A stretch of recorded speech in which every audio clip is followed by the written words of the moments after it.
మావాడి ఈ movie release అయిన దగ్గర నుంచి ఒకటే గోల, మూవీకి వెళ్దాం మమ్మీ అని చెప్పి. ఇంతకీ ఏ మూవీకి వచ్చామనుకుంటున్నారా? సంక్రాంతికి వస్తున్నాం అనే మూవీకి అయితే వచ్చాము. మూవీ అయితే చాలా బాగుంది, ఫ్యామిలీతో చక్కగా చూడొచ్చు అన్నమాట. మావాడు మూవీకి రావడానికి ఎస్పెషల్లీ రీజన్ ఏంటి అంటే, ఈ మూవీలో ఉన్న 3 సాంగ్స్ కూడా మా వాడికి బాగా నచ్చేసాయి అన్నమాట. ఇంకా మూవీకి వచ్చాక ఈ సీట్తో కుస్తీ పడుతున్నాడు అనమాట. అది పుష్ బ్యాక్ కదా, ఆటోమేటిక్గా ముందుకైతే వచ్చేస్తుంది. ఏ మూవీకి వచ్చినా సరే ముందు మా వాడు ఎక్కువగా సాంగ్స్కే ప్రిఫరెన్స్ ఇస్తాడనమాట. ఇంకా బ్రేక్ టైం అయితే అయింది, పాప్కార్న్ తీసుకొచ్చాను, తినమంటే వద్దు నాకు కూల్ డ్రింక్ కావాలంటాడు. అసలుకే బయట బాగా చల్లగా ఉంది క్లైమేట్ అయితే. లాస్ట్ టైం కూడా నేను పుష్ప 2కి తీసుకొచ్చాను.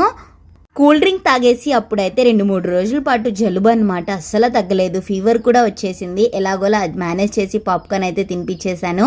మూవీ అంతా అయిపోయాక మా పాప నా స్కార్ఫ్ మర్చిపోయిందనమాట, అక్కడే పెట్టేసింది. ఇంకా స్కార్ఫ్ తీసుకురావడానికి అని చెప్పేసి నేను వీళ్ళని బయట నుంచోబెట్టి లోపలికి వెళ్ళి స్కార్ఫ్ తీసుకొచ్చే లోపు మా వాడు నేను ఎక్కడికో తప్పిపోయానని చెప్పేసి తెగ ఏడుస్తున్నాడు అనమాట. నేను వచ్చేసాను కదా అని చెప్పేసి కాసేపు ఓదార్చి ఇంటికైతే తీసుకొచ్చాను.